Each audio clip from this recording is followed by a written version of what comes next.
അസ്സലാമു അലൈക്കും വറഹ്മത്തുള്ളാഹി വബറകാതുഹു.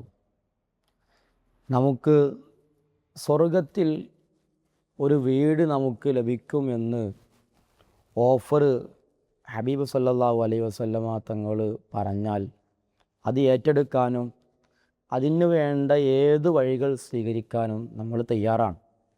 എന്നാൽ ഹബീബ് സല്ലല്ലാഹു അലൈഹി വസല്ലമ തങ്ങൾ പഠിപ്പിക്കുന്നുണ്ട്, അന സഈമുൻ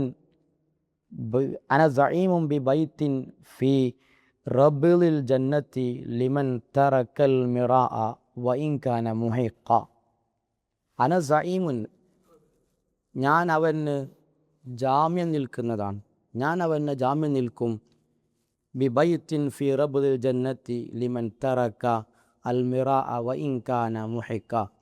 തൻ്റെ ഭാഗത്ത് ആണ് ഹക്കുള്ളത്, തർക്കം അതിൻ്റെ യഥാർത്ഥ വശം എൻ്റെ ഭാഗത്താണ്, തൻ്റെ ഭാഗത്താണ് എന്ന് ഉറപ്പുള്ളതോടു കൂടെ തന്നെ വിട്ടുവീഴ്ചക്ക് ഒരാൾ തയ്യാറായാൽ, മനസ്സു കാണിച്ചാൽ, ഞാൻ അവന് സ്വർഗത്തിൽ ഒരു ഇടം, സ്വർഗത്തിൽ ഒരു വീടിന് വേണ്ടി ജാമ്യം നിൽക്കുമെന്ന് മുഹമ്മദ് റസൂലുള്ളാഹി സ്വല്ലല്ലാഹു അലൈഹി വസല്ലമ തങ്ങൾ അവിടുന്ന് അറിയിക്കുകയാണ്.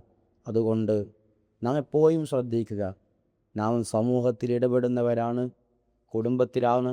നമ്മുടെ ഭാഗത്ത് ശരി ഉണ്ട് എന്ന് ഉറപ്പുണ്ടെങ്കിൽ പോലും വിട്ടുവീഴ്ചയുടെ മനസ്സിൻ്റെ ആളുകളായി നമ്മൾ മാറണം. എന്നാൽ ഞാൻ നിങ്ങൾക്ക് സ്വർഗത്തിൽ വീടിന് ജാമ്യം നിൽക്കുമെന്ന് മുത്തനബി സല്ലല്ലാഹു അലൈഹി വസല്ലമ തങ്ങൾ പഠിപ്പിച്ചു.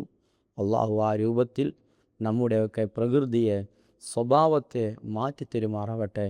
ആമീൻ ബിറഹ്മതിക യാ അർഹമർ റഹീമീൻ. അസ്സലാമു അലൈക്കും വറഹ്മത്തുള്ളാഹി വബറകാതുഹു.